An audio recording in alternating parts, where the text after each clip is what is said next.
ইনশাল্লাহ অবশ্যই আমরা বিশ্বাস করি, যেহেতু উনি 17 বছর শুধু লন্ডনে থেকেও ওনার নিজের দলকে আগলে রেখেছেন, তৃণমূল থেকে কেন্দ্রীয় পর্যন্ত সবার সাথে সবসময় আলোচনা পরামর্শ করে বিএনপির বিভিন্ন কমিটি আন্দোলন দীর্ঘ সংগ্রাম করেছেন।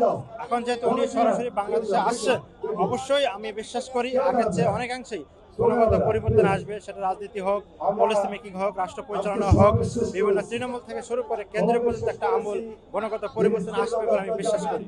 বিএনপি নেতাকর্মী ভিতরে তারেক রহমান শুধু একটি নাম না এবং শুধু একটি দলিল না, এটা আমাদের 18 কোটি জনগণের আশা প্রত্যাশার যেমন প্রতীক, সেইভাবে বিএনপি নেতাকর্মীর জন্যও তিনি একটা আবেগ প্রাণ।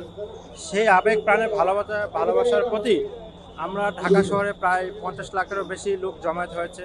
অনেকে 3 দিন আগে থেকে এসেছে, অনেকে 2 দিন, অনেকে আগের দিন।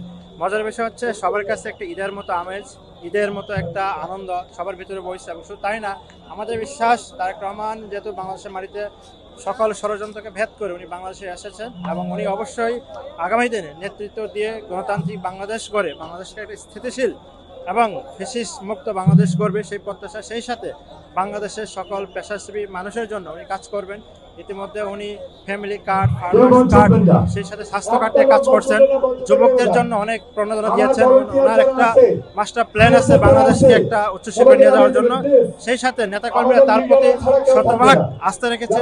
তার নেতৃত্বে ইনশাআল্লাহ বিএনপি আগামী দিনে রাষ্ট্র পরিচালনার সুযোগ পাবে।